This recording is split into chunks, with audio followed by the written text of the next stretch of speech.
Hey, Jenny, how are you? Hey, hi, Sammy. Appreciate your time joining us. I know it's early my time, but it's late over there. So tell us a little bit about yourself, and you're coming us all the way from Singapore. Yes, Sammy, that's right. Thanks for having me on your show. And yeah, it's I know it's 8:30 a.m. where you are, and it's 8:30 p.m. where I am, and that's the great thing, right? I mean, Zoom connects everyone all over the world. Yeah. Okay, so I'm based in Singapore, and I my first career is I was a practicing lawyer for the longest time, and I recently moved into life coaching about a year ago. Yeah, and I started my business at actually the peak of the pandemic last year. Wow. I definitely want to know what made that transition for you at the time where, stability was probably extremely important. I know us in the US, we had almost 30% unemployment just because of the COVID layoffs, and people had to do furloughs and stuff. So what made you decide to make that transition? Yes, I mean, I'm not saying I'm crazy. It wasn't an easy decision. And given that my first career is one that is very intellectual, we Okay. lawyers use a lot of brain power to figure out worst case scenarios and every possible solution there is. So anyway, I was first exposed to coaching back in 2015 in an organization where I worked for as a mid-level manager. So it was like a 2-day program. That's when I was first bitten by the coaching bug. But naturally, I have a full-time job. I have a Mhm. family. I've got 3 kids. So I pushed it aside, this desire to want to explore more about coaching. And I thought, okay, it's just going to be a hobby or a whim or a fancy, and it's nothing going to be serious. But came around December 2018, Christmas time when everyone reflects and all that. And Sammy, I'm a Christian. So the desire to actually pursue this life coaching as, my second career, I couldn't push it away anymore. And I was talking to my husband, and we were praying about it. I was asking him, is this workable? And my husband's quite skeptical. He said, are you sure? Like you said, stability, right? Financial stability, that's important. I just couldn't push it away. And I did the research. So I embarked on the coaching program for about a year. I got credentialed. And after that, I started planning to launch my business. So in January 2020, I had laid plans like, okay, I'm going to launch it in April to tie in the financial year for my company. And then COVID hit us in March. Mhm. And then I was asking God, okay, do I want to go ahead with it? And I reflected. It took me from 2018 to about 2019 to start training as a coach. So I held off so long, and eventually I still came back to the original place that I was going to do coaching, and that was in 2015. So this time I decided to go ahead with it. So Sammy, it's been a lot of ups and downs, and I still do legal consulting work on the side because, like you said, it's difficult right now. So I still do legal consulting. I run my business while I am trying to grow it. Yeah. That's really important. And it ties perfectly into the five categories of success that I love asking about. Career slash purpose to me is number two on that list. And, because I've worked in jobs where, you're actively disengaged. Gartner Quadrant has those, tests that they do. And it's roughly 75% of at least the American workforce are actively disengaged. They don't really love what they're doing. They're just going through the motions. And it's not a life that you want to live because you're not excited about it. And I'm curious to see how you would rank it because it's clear to me that you went away from the money necessarily of lawyer and legal consulting, and you chase something that's more in your passion. And that I want to see how you rank it. Is career slash purpose higher? Is mental health high on that list? Because I'm sure it's a strain on you for working on something you don't like. Oh, Sammy, that's a hard one. And we were chatting about it before we hit the recording button. I was asking you, Sammy, whether I could get out of this ranking question. And you said no, you have to answer it. So yes, it is difficult. And I'm not saying to your listeners that money is not important. Money is a means to an end. So it's really too idealistic to say that in this world, in this age and this time that no, you don't need money. You do need money. But I do believe that, if you know your purpose or your calling, or you want to do something that you're passionate about, to think about it and to find ways to go about doing it. Don't put off your dream until it's too late for you to do so. And chasing a dream doesn't mean it's something frivolous. If you put your mind to it and you plan and you talk to people, yeah, you can actually achieve your dream. So I would say career and purpose comes up pretty high, but I think to me, health would be the first in terms of both physical and mental health, because if your body's not strong and fit, then how can you do the other things? And if you're not mentally strong as well, how are you able to face the challenges, more so in this time that we're in? It's a very, very strange time that we're in. So there's been a lot of talk about resilience as well. So I would rank health, purpose slash career. And then after that, possibly money would be the bottom, but I'm not saying that money is not important, but you're forcing me to rank. So money will have to go down to 5. And in the middle of that, relationship, happiness, because we can't be happy all the time. How I view happiness is that, do I have enough good, positive emotions in a day as compared to the negative ones? So I don't take that Pollyanna approach to say that, Mhm. oh, I must be smiling all the time. But if today, although it's stressful, at the end of it, I could hug my daughter and spend some time with her, then yeah, there is that quiet type of joy, if you know what I mean. Yeah, I think that's a really interesting perspective. The quiet piece of joy that makes the day worth it, right? If you have a hard day and there's something that you can go to, whether that be a close, intimate relationship with a spouse or a kid or a close friend or whatever it may be, that kind of puts everything into perspective. So I like that approach a lot. But when you started your coaching journey, what was the toughest, let's say, one or two things that obviously the COVID pandemic and the financial stability in question was a big one that we kind of covered. But what other things was like confidence or what forced you to question your ability there and made you overcome it? I think it started in my coach training journey itself. So I had this. I don't think it's like the imposter syndrome or something, but something along that lines. Because I was training as a coach, right? So if you compare me with my legal career, I've got more than 2 decades in there, and then now as a coach, it's brand new. And I felt like, oh, can I call myself a coach? Because it's really so new. I remember my mentor coach in the school. He said, all of you are coaches. Just say it, I am a coach. It's just that your journey is at one end of the spectrum, and his journey is, he said, oh, he's a dinosaur. You kids don't know what I'm talking about. So he said his journey is, way down the road. But at the end of the day, we are already all coaches, even though we were training at that time. So that was my own mental block. I felt that, oh, unless I have X number of years in my belt for this profession, then I'm not good enough. But I'm learning and discovering daily that I grow as a person and I grow as a coach as well. And the experiences that I have from my legal career actually adds on to, setting myself apart as a life coach who coaches introverted lawyers. So that's how I pitch out there in social media. Yeah. And I guess another aspect is I'm an introvert, which I've just said, and Mhm. it's hard to put myself out there. When I started my business, I was asking my website designer, how do I get noticed? Then he said, well, you need to put yourself out there. Then I'm like asking, okay, how do I do that?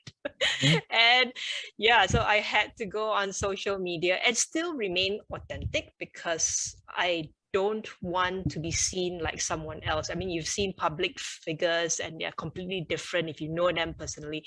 So, Sammy, the Jenny that you're talking to right now is the Jenny who's the mom to my daughter, and the coach that coaches the client. So it's the same person, and that's the image that I want to put out there as well. Right. And I think that's extremely important. Nowadays, anybody can put up a face on and social media or any type of platform, but it's important to be true to who yourself, because especially us as introverts, like it's hard to live in different different images, right? Your personal circle versus your business circle versus your professional circle. So I'm curious to see, obviously that's the biggest challenge I would imagine as introverts we have to deal with, is getting ourselves out there and continuously self-promoting without feeling like that. What are some of the challenges extroverts have to kind of deal with, and when you coach them? Funny you should ask that. My very first client last year was an extrovert.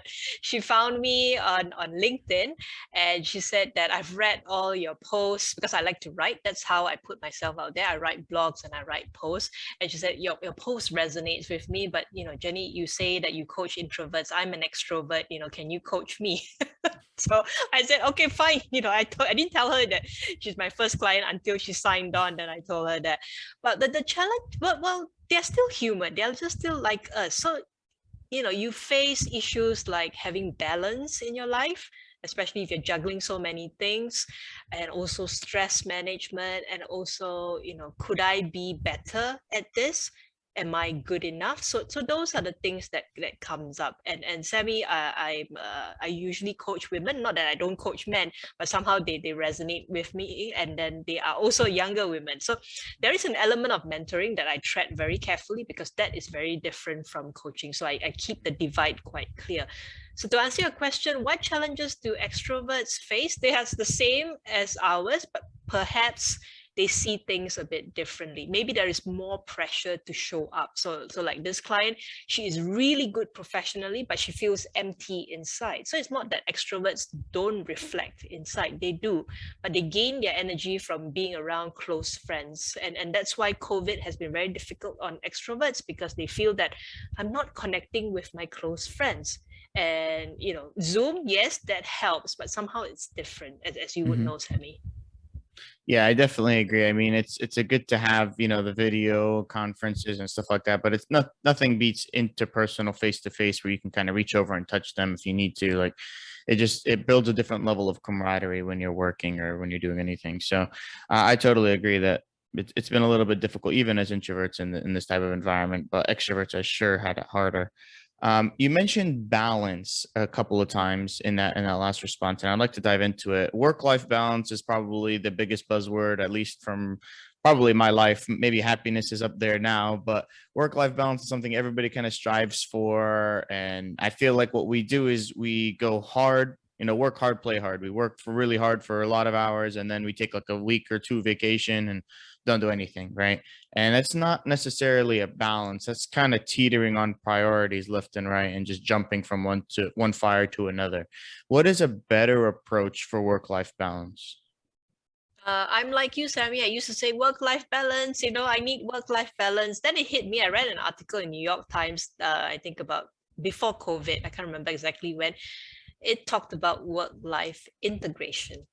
Yeah, so Hmm. so it's not about having this clear divide between work and life. Unfortunately, that's how it is now. Your life seeps into work, and as we Hmm. all know, work seeps into our life.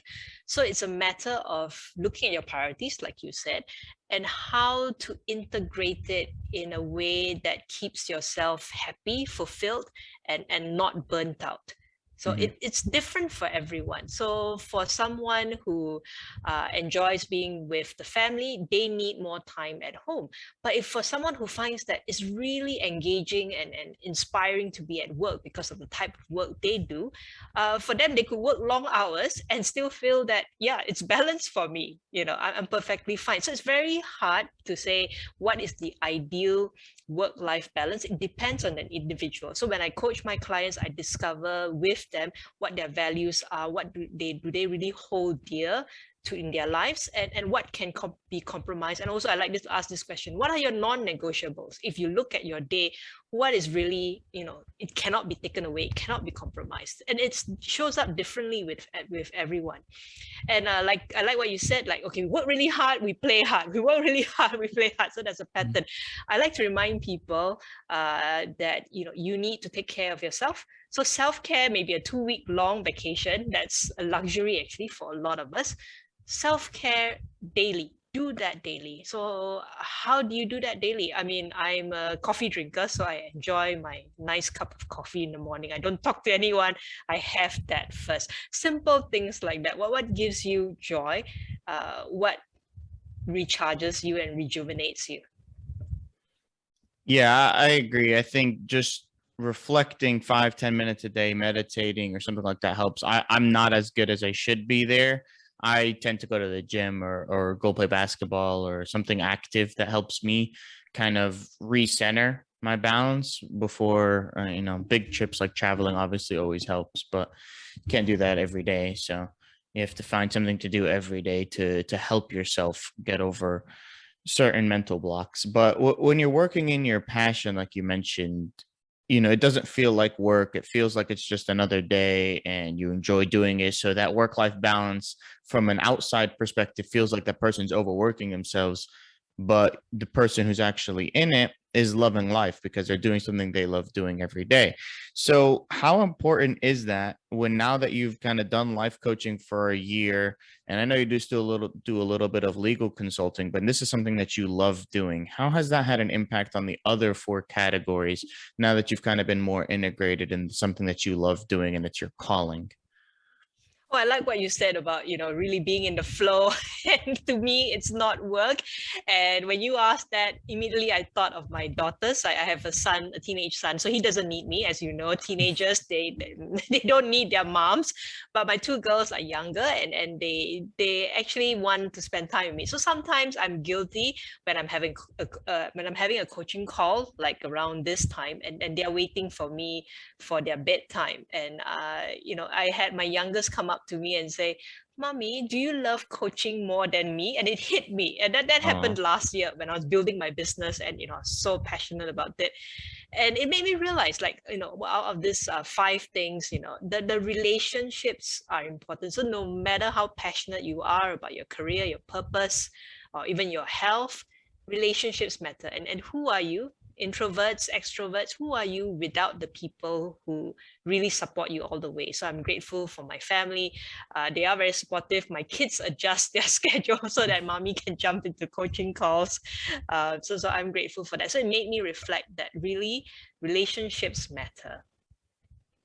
yeah, and that's a good way to put it. And I guess you don't really see that part when you're glamorizing the entrepreneurship and, working for yourself and that kind of freedom that it gives you.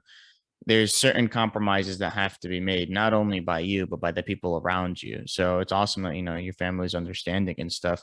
How important is it to have supportive relationships? And is that something that you coach your clients to kind of help show their relationships, so their close relationships, their family, their friends, how important it is for them and how they can deal with boundary setting?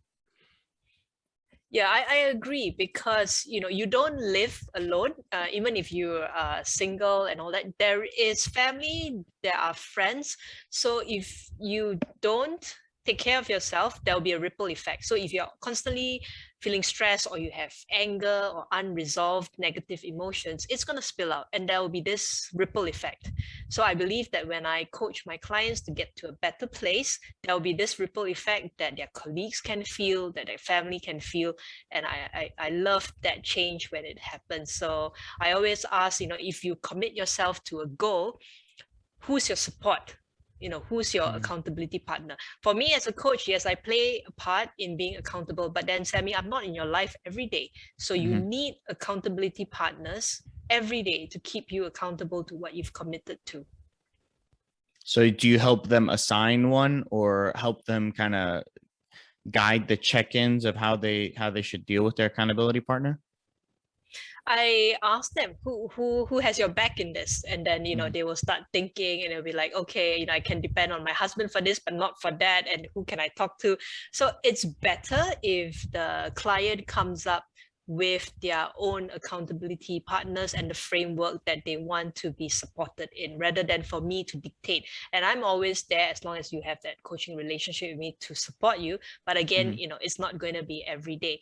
So Right. again, same similar to the work-life balance, work-life integration is very unique to the individual, how they want to be accountable and supported. Yeah, I like that. And it's important to note that you mentioned accountability partners, and it's okay to have certain people be hold you accountable for certain things and not one person for everything. So you don't kind of It's drain too all much a of their burden if it's on exactly. one person. Yes. Exactly. You mentioned burden, and I think mental health being a burden or biggest blocker that we have today. It's something that, it's starting to get a lot of buzz as well. It's up there with the work-life balance and the happiness in terms of buzzwords that thrown around in the past few years. Obviously, this podcast is surrounded more about millennials, and I'm curious to see what mental health blockers that you see in your lawyers can be similar to what we experience as millennials in the workforce. I think we all are somewhat under pressure to show up, to be visible. And I think that cuts across various age groups. So how do you show up all the time? So for introverts, it can be really tiring. It can be really pushing yourself out of the comfort zone. So you need to reflect on why you're doing this. So how I do it personally is that when I feel tired and I'm thinking like, why am I doing this again? That's all focusing inwards, Sammy. That's all thinking like, oh, why am I doing this? What's in it for me? So focus inwards. Yes, we reflect a lot, but when you keep focusing inwards, you can't see the bigger picture. So how I turn that around is if I'm writing a post or if I'm doing this podcast, I ask myself, why am I doing this? What's that message that I want your listeners to listen to? And how can they be encouraged from that? And that energizes me when I think outwards. And I often think of like one person that I really want to talk to, and that gets my focus.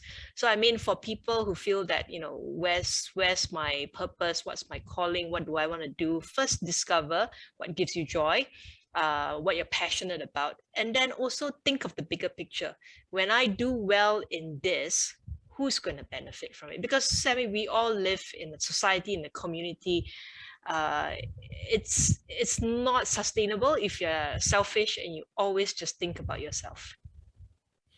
Yeah, I mean, that's true. One of the biggest joys is to give back, right? When you feel like you can, if you don't feel stressed and that, you can cover your own bases and you're in a position of strength, giving back is awesome. It's not a stress to you at all.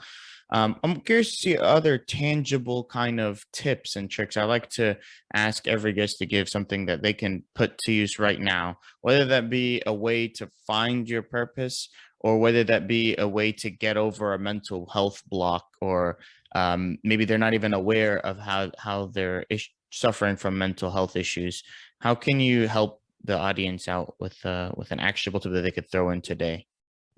Okay, I can share from a personal experience. I'm a perfectionist. I'm aware of it.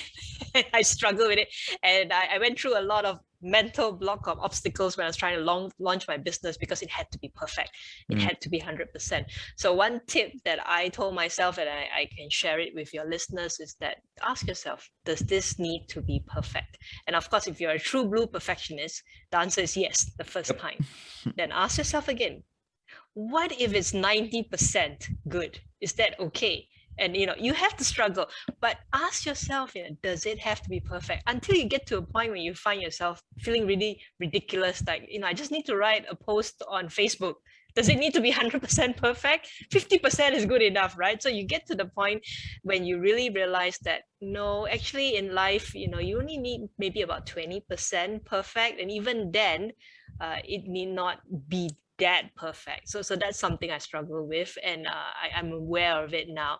So you just think about, again, instead of focusing inwards, like I need to be perfect, think about, if I keep holding back, who's not gaining the benefit? Who's losing out from what I'm going to do? If I don't put it out there, if I don't help someone because I'm worried that it's not good enough, if I don't give this presentation, or if I don't collaborate with this team member, what's the loss here, if it's not perfect? So that's one tip. I like that. I think it's a good way to think about it, just because I'm also a perfectionist who likes to do things fast but also accurate and perfect. So it's always a balance that I've had to go through, and I'm sure a lot of our listeners do as well. uh, Jenny, I always like to ask where people where your inspiration was found, what kind of books, podcasts, or YouTube videos, any other type of inspirational things that you came across to help you on the journey that you can recommend. Okay, so there's this little book by Susan Jeffers. She's just passed away right now. So the late Susan Jeffers. It's called Face the Fears and Do It anyway. It's a very small book, but it's amazing because it just tells you that if you wait for your fears to go away, you're never going to do it.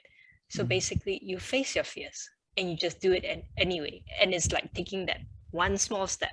You face this fear, I can do it. Oh, great. Then your confidence level builds up, and then you take another step, and then, it just snowballs. And it's very practical and does divide. I think it will resonate with you, Sammy. It does divide life into quadrants as well. And Mhm. career and purpose is one of it, relationships. So she encourages you to look at all these various quadrants and talk about the importance of it as well. So I would recommend it. Easy read. I think it's less than 200 pages, so it should Perfect. be fine. Awesome. I'm definitely going to add it to the list. I appreciate that. And if people want to connect with you further, where can they find you? So my website is riverlifecoaching.com, and I'm active on LinkedIn and Facebook. You can just find me under Jenny Toh, Toh, or you can also find me under my company, which is River Life Coaching. Can't go wrong either way. Okay, perfect. And I'll definitely have those in the show notes rather. And we'll hopefully people reach out. And I think coaching is something that people need to do because sometimes it's hard to be accountable and see self-identification and things that you need to improve on. So sometimes it helps to have somebody else point that out and work through with you to get better on. So I think you're doing awesome work, Jenny, and I appreciate your time. Thank you, Sammy. Thanks.